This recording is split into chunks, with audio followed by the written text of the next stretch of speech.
Awas ke nyamuk, nanti kalau kamu nempel lagi nempel di tangan kita. Setelah nempel, diamin, mawas tuh, mesti mati dong. Karena nyamuk itu kalau sudah kenyang mesti mati. Kenapa? Nggak bisa terbang. Kekenyangan dia kan, keberatan beban. Akhirnya sayapnya nggak kuat. Akhirnya terbangnya nggak tinggi atau nggak bisa terbang. Nah, kalau sudah nggak bisa terbang, mati loh, sudah mati. Sudah tahu mati diputar. Sudah tahu kau dicium juga.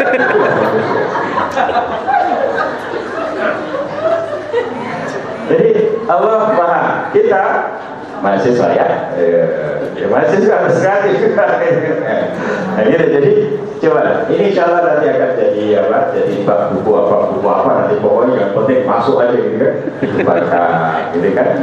Itu aja. Robbana ma khalaqta hadza batila. Nah, tadi disampaikan ini masa tahapan revolusi industri dari mulai mesin uap ya. Nah, ini pertama kali saya pernah nonton mesin uap kapal api Ireng lewat depan rumah saya. Yuk, kereta api ini pabrik Trangkit. Nah, itu pakai uap dulu. Pernah berhenti di depan rumah saya. Macet karena lengan apa? Air tank. Akhirnya diisi air. Godok banyu sih. Baru umum lagi muni. Nah, zaman saya kecil dulu suka usil, gasan paku on rel. Beda apa? Untuk bikin pisau dari paku besar. Nah, itu biasanya menjelang musim mangga. Kenapa? Nanti musim mangga kita mencuri mangga tetangga. Itu dipakai untuk mengupas. Nah, biasanya kalau ada mangga kita bilang sama yang punya di dalam rumah. Le, jalan. Kalau ya, le dijawab gini.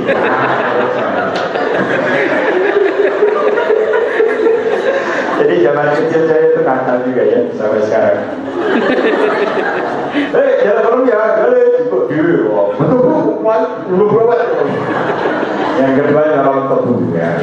Biasanya tempat pesawat tebu itu tengah bolong, pinggir rapi, ya. Karena yang dicolong nih tengah awas bodoh apa itu. Itu zaman kita. Kalau anak-anak sekarang nggak ada yang mencuri mangga, mencuri tebu itu nggak ada sudah. Karena sudah nggak butuh itu. Butuhnya itu duit. Untuk apa namanya? Beli pulsa. Anu apa itu tebu. Tebu saja. Oh, tebu saja. Jadi nggak usah nyuri ya. Nyuri tebu. Apalagi kalau rumahnya dekat pabrik Trangkit ya. Maka gini, mahasiswa itu disuruh beli buku itu doang. Padahal kalau beli pulsa, retail.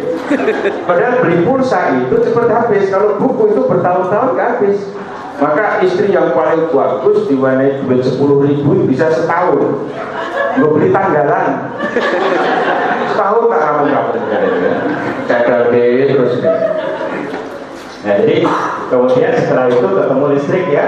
Penemuan listrik, SMB lain yang meningkatkan produksi barang. Kemudian third industrial revolution, ada inovasi teknologi informasi, komersial personal komputer. IBM dulu komputer itu besar, seruangan begini. Kemudian diperkecil jadi CPU ya, akhirnya jadi laptop, bisa sampai handphone ya. Nanti handphone tidak usah ngetik, dilihat saja sudah ada tulisan karena baru potong. Nah, gitu kan. Jadi satu ketika ya ke depan Anda mau kirim pesan itu cuma dibatin.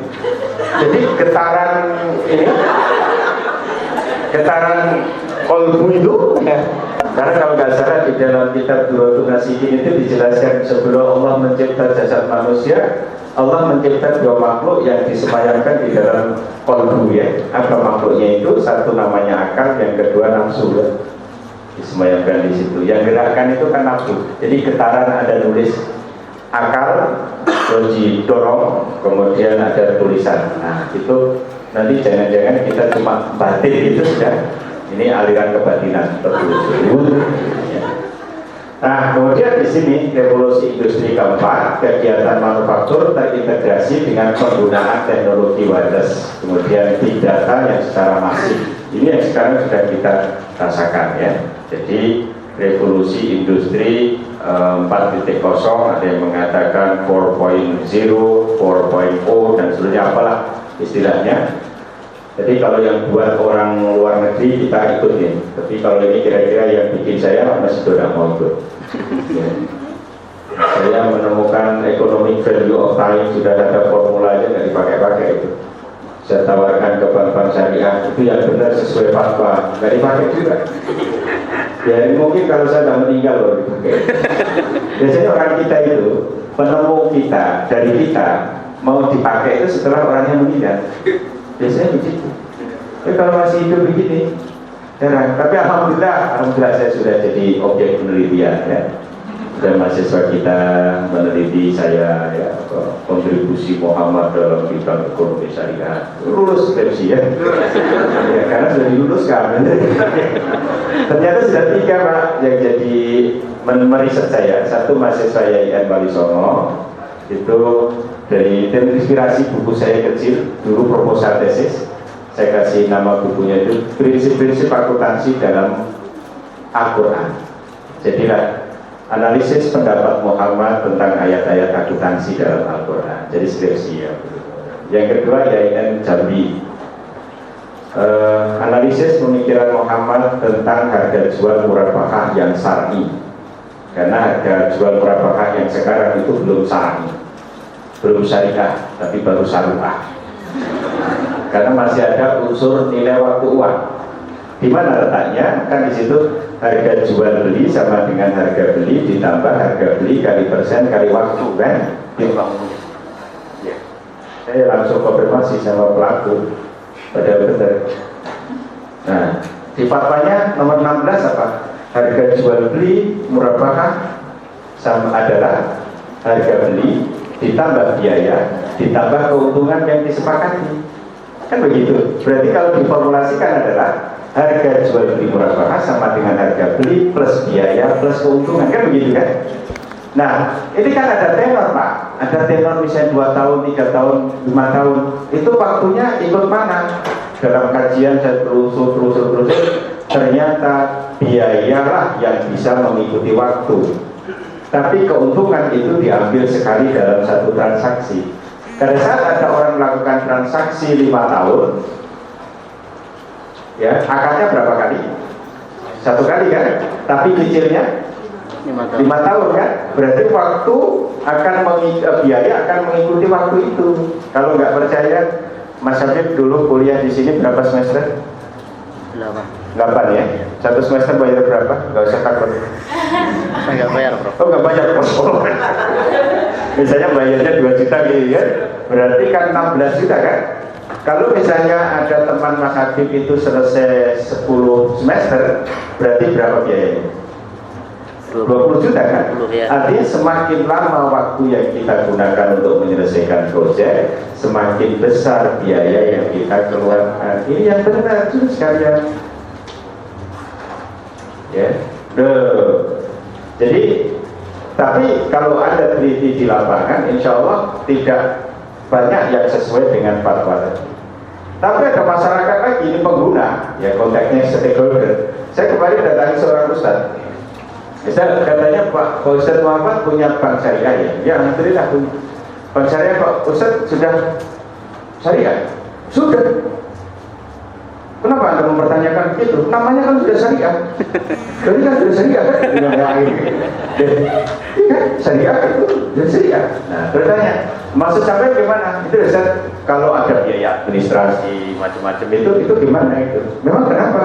Biaya administrasi itu kan selama ini ditanggung oleh nasabah Ustaz. Iya, ya enggak masalah. Apa nggak bisa dibagi-bagi 2 gitu? Kayak gini aja Mas. Sampai ke sini tadi naik apa? Naik Gojek Ustaz. Sampai saat bayar Gojek, paruan nggak?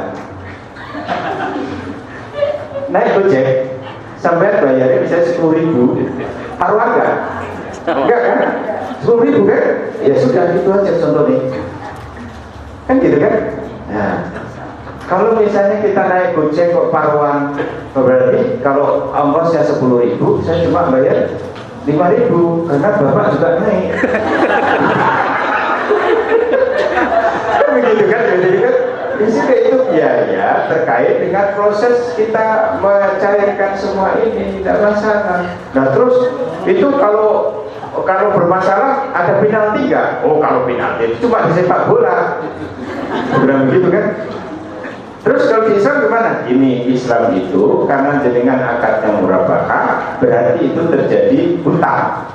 Hutang itu harus dibayar. Maka kalau jenengan ada jaminan itu sesungguhnya adalah untuk mensungguh-sungguhkan nasabah mengambil pembiayaan. Nah, kalau jenengan bisa punya duit untuk bayar hutang, jaminan sampean ya tetap aman. Tapi kalau nggak punya, karena ada kaitannya dengan kebijakan otoritas dan macam-macam, maka jaminan jenengan dijualkan oleh bank untuk menutup kekurangan hutang, sisanya dikembalikan ke jenengan. Itu ada dalilnya, Ustaz? Ada. Di dalam sebuah hadis riwayat Muslim, Rasulullah pernah menyita asetnya Mu'adz dalam rangka untuk membayar hutangnya Mu'adz. Kasusnya apa? Mu'adz itu dulu jualan minyak. Minyaknya dimasukkan botol, botolnya tutupnya belum pakai ulir, tapi ditaleni. Dulu kan ditaleni gitu kan, sebelum ada tutup seperti kecap lele. Kecap lele saat ini pasti ya. Dulu kan ada tutupnya Pak, yang untuk pengamen pinggir jalan itu. Gesek atau receh, gitu kan? Cek gitu. Nah gitu. Nah itu ditutupi plastik kemudian diikat. Malam-malam di gudang cuma pakai sentir, ada tikus yang kepengen minum, lihat cairan, akhirnya dia kepengen minum itu ternyata kalau ini jeruk botol, akhirnya tikus itu munggah di botol ini, terus tutupnya dikerak, akhirnya jebol, bleber, tersambarlah api. Kemudian esok harinya cerita kepada Rasulullah, ya Rasul, celaka saya. Kenapa? Dagangan saya habis dimakan oleh api. Padahal itu modal saya, hasil mudharabah dengan rekanan saya. Terus Rasulullah ketika apa? Aset, Mu'adz, engkau masih punya aset gak? Ada ya Rasul? Apa kesini? Asetnya dijualkan oleh Rasul, kemudian hasilnya diberikan kepada Mu'adz, ini digunakan untuk mengembalikan modal rekananmu, sisanya untukmu. Ini mudharabah loh, tapi tetap Rasul malah memerintahkan mengembalikan modal. Kan selama ini kan orang, ini mudharabah lah, ini pos mesir kok karena tikus kurang ajar kok. Gitu ya, itu ada di buku saya, Manajemen Pembiayaan Syariah. Jadi saya tulis di situ ya. Jadi ada semuanya itu, tinggal kita menelusur. Dan saya kira kalau di IPMAFA yang basis apa Pak? Universitas basis riset. Nah itu saya kira di kitab-kitab kuning dikaji-kaji lagi dan nanti akan kontribusinya besar sekali untuk perkembangan ekonomi. Ya kita bergerak masih gitu ya. Di hadis-hadis itu. Ya termasuk ini Bapak Ibu sekalian, saya temukan selama saya tulis ini ya. Selama ini kan ada orang mengatakan spekulasi itu nggak boleh. Kalau saya tidak, spekulasi itu boleh, yang nggak boleh judi. Karena dalam spekulasi itu ada dua, ada judi dan ada proyeksi. Judi itu apa? Untung-untungan masa depan yang tanpa fakta. Tapi kalau proyeksi adalah untung-untungan masa depan berdasarkan fakta. Dalilnya apa? Ya ayyuhalladzina amanu taqullaha wa tanzur nafsun ma qaddamat lighad wa taqullaha innallaha khabirum bima ta'malun. Surat Al-Hasan 18. Hendaklah aku memperhatikan apa yang dulu pernah terjadi untuk hari esok. Jadi apa-apa yang dulu pernah terjadi kita jadikan dasar untuk mengambil kesimpulan. Ibu, ada nggak yang pernah ambil? Iya. Pernah di USG? Pernah. Dokternya bilang apa? Oh ini laki-laki, ini perempuan gitu ya. Lahir anak kita bisa beda. Anak saya yang kedua itu dulu di USG katanya perempuan, tak siapkan nama perempuan, Afifah. Keluar laki-laki, saya cari Afif. Nah, ahnya tak buat kan, biasanya kalau ah itu kan perempuan kan. Sawiyah, jadi sawi ya. Jadi begitu kan. Nah, maka saya temukan di dalam kitab Al-Waqa' ternyata Rasulullah itu di bab Bayi Al-Ariyah, Rasulullah ada 2 hadis yang bicara tentang memprediksi itu boleh, namanya bikhorsiha. Di dalam hadis diceritakan Rasulullah membolehkan membeli buah yang masih di pohon selama sudah menguning dengan cara bikhorsiha. Tapi kalau belum menguning tidak boleh, namanya hijau habarok, ini kan tidak boleh. Karena apa? Risikonya lebih besar daripada yang sudah menguning. Kalau sudah menguning kan risikonya kecil. Padi yang sudah menguning itu lebih kecil risikonya daripada yang masih hijau. Kalau sudah menguning terjadi banjir masih bisa dipanen, tapi kalau hijau kepong semua, kan begitu kan?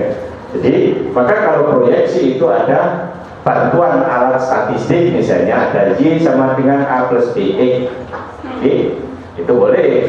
Tapi hasil akhir jangan dijadikan sebagai acuan yang pasti harus terjadi. Persoalan riba itu kan persoalan menetapkan sesuatu yang belum pasti menjadi pasti di depan, yang tidak boleh tidak harus selalu untung. Kan di situ sebetulnya. Ya, dan ini adik-adik mahasiswa harus bisa menjelaskan secara rasional. Dari formulanya sudah kelihatan Pak saya sekalian. Kalau di dalam Al-Quran kata riba kan jelas ya. Tapi kalau bunga nggak ada kan? Hah? Halo? Nggak ada kan? Tapi pertanyaannya apakah bunga sama dengan riba? Bisa kita analisis dari 2 aspek aja. Apa? Satu, keadilan. Yang kedua, kewajaran bisnis. Misalnya begini, sekarang tanggal 12 Januari ya Mas Habib ya. Mas Habib pada tanggal 12 Januari dapat uang 10 juta. Amin. Terus dia jalan-jalan di Jalan Sudirman, ketemu Bang Capek Andri. Terus masuk mendepositokan. Terus oleh Bang Capek Andri dikasih bunga 9%. Berapa bunga yang diterima oleh Mas Habib pada tanggal 12 Februari? Ayo berapa? Ini mahasiswa saja sudah lupa ya Pak ya? Nah, bunga harian berapa? Hitungnya 10 juta kali 9% kali 31 dibagi 365. Ketemunya 76.438. Betul ya. Lulus kamu bisa. Sekarang gitu, pakai kalkulator. Kalau hasilnya nggak sama dengan apa yang saya ucapkan, kalkulator sampai yang salah. 10 juta kali 9% kali 31 dibagi 365 harus 76438. Kalau nggak sama yang saya ucapkan, kalkulator sampai yang salah. Kenapa? Saya sudah hafal. Mas Mumu waktu ngambil S2 contohnya itu, ujiannya juga itu. Ya. Anda yang S1 di sini contohnya juga itu, ujiannya juga itu, cuma beda jawabannya.